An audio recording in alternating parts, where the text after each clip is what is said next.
Hello everybody, welcome back. Today we're going to talk about anger. Yes, with anger, some people are slow to anger and it builds up. Other people say it's instantaneous and they don't know why. Nevertheless, the end result is anger. So we're going to talk about some of that today. And then more importantly, we're going to talk about how to really stop it or at least decrease it. Okay. To begin with, if you're having a normal conversation and the conversation gets to a point where you're in a disagreement, the conversation is not going very good. So the first thing you feel is frustration.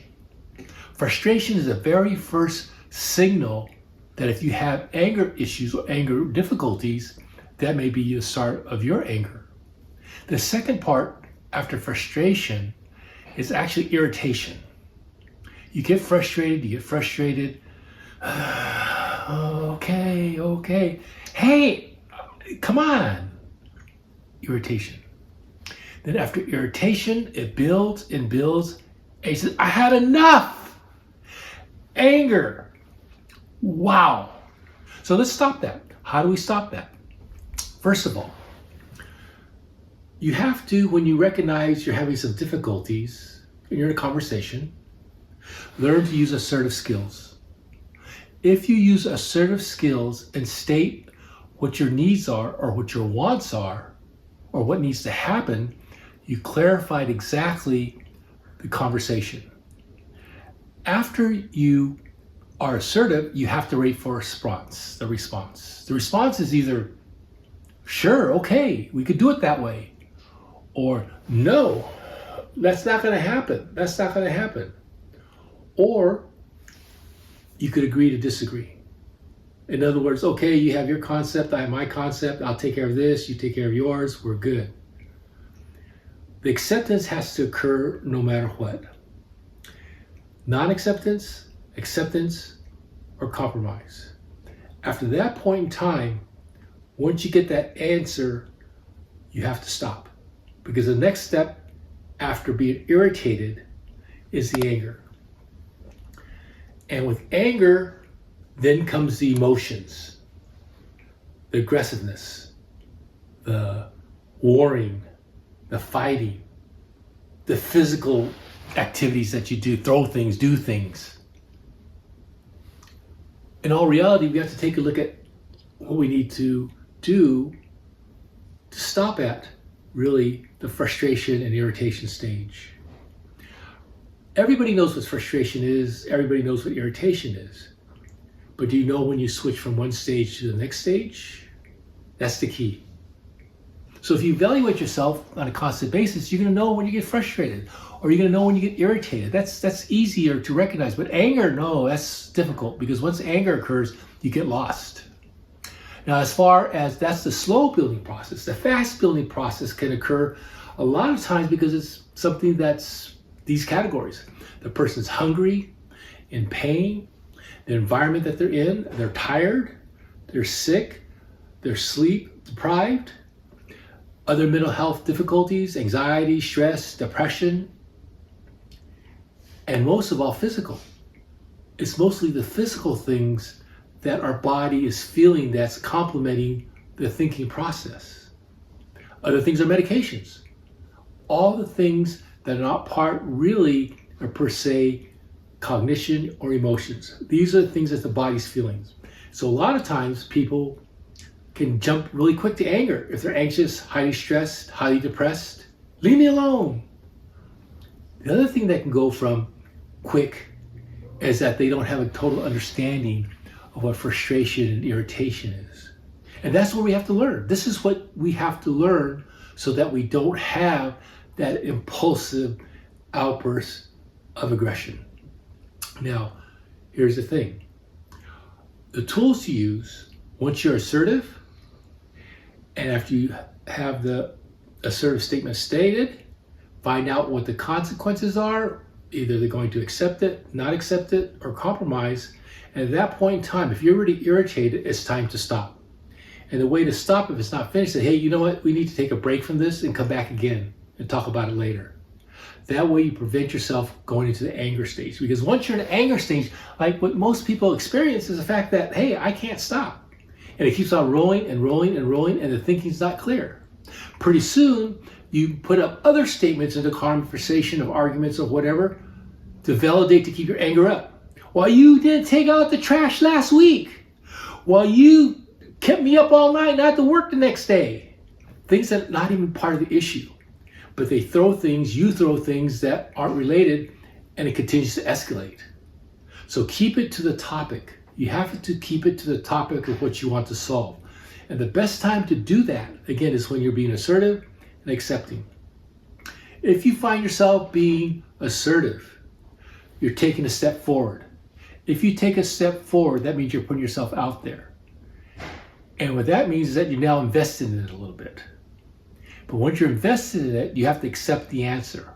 Because if you don't accept the answer, that's where it turns into anger on both parts. What we have to do now is basically understand and recognize our body cues. When you're being assertive, next time you're being assertive, recognize that. Next time you start to get irritated, recognize that. Next time that you get angry, analyze how you were frustrated or irritated before.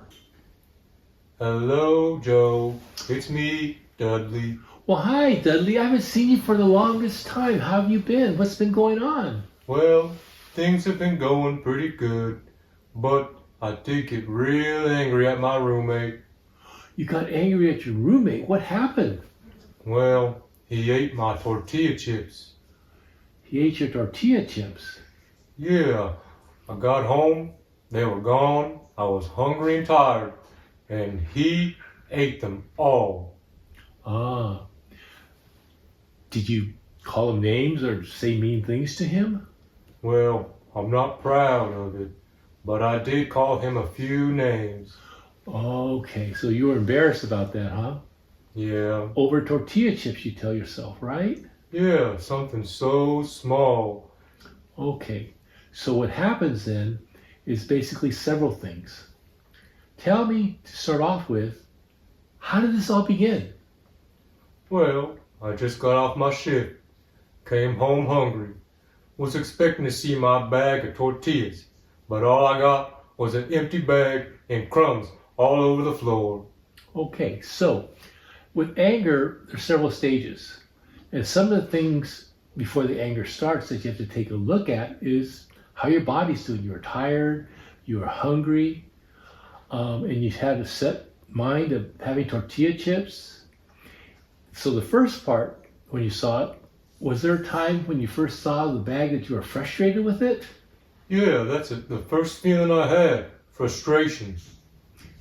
And then after you had frustration, you told me you started to get angry. But before the angry, did you get irritated? That you thought, this is not right, this is wrong, I should have my chips. Did you think those thoughts? I did think that, Joe. I felt irritated that I couldn't get my belly full, and they were gone. And they were gone. And that's when your mind went blank and you got angry and actually struck out by verbal language towards your roommate, right? Yes, this is what happened, Joe. Okay, so here's the key. There's 5 steps to usually being angry. The first step to stop it from getting angry is you have to know when you're frustrated, right? And then if it turns into frustration, to the second step, irritation. That's the warning sign. If you're in irritation stage, there's a good chance or likelihood it may go into the anger stage. So you have to catch it early. And the way to catch it early is actually either during the frustration stage or at the latest, the irritation stage. You have to learn to be assertive. You have to say what's bothering you, and you have to say what you want fixed. Because once you do that, you put yourself out there. And when you put yourself out there with what your true wants and wishes are, the other person is going to respond with, oh, I'm sorry, I won't eat the last of the chips if the bag is halfway full. Or they'll say, no, I didn't think about it, and I don't know if I'll think about it again, so I may do it again. That's a no. And then there's the other one is compromise. You know what? I'll start buying some of the chips too and make sure that I don't eat the chips, but I'll replace them. Now, whatever answer it is, whether it's yes, no, compromise, that's when you stop. Because any further than that, you're not going to get anywhere except angry. And then you can say, well, we'll talk about it later and take a break from that. Okay? Okay. Does that make sense? That makes sense, yes, Joe. So from here on, I want you to measure yourself on different things when you're frustrated and say, I'm frustrated. This is what this feels like. Sometimes when you start getting irritated, oh, I'm getting irritated. This is what this feels like.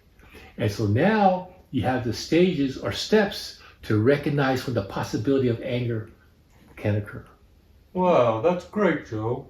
I'll give it a shot. Start thinking about what I'm feeling. There you go. All right, good deal. Nice seeing you. Talk to you again soon, okay? Nice seeing you, Joe. See you in the next one. Okay, take care. All right, guys. We had our experience with anger, and a lot of times with our friend here, all of a sudden he found himself angry because he didn't evaluate himself beforehand. So the key to monitoring anger is to recognize, I'm frustrated, I'm getting irritated, whoa, I gotta stop and evaluate and back down. Both sides of the coin. One, assertive or acceptance. The other side, aggressive and assault. Take care, guys. See you next time. Have a good one.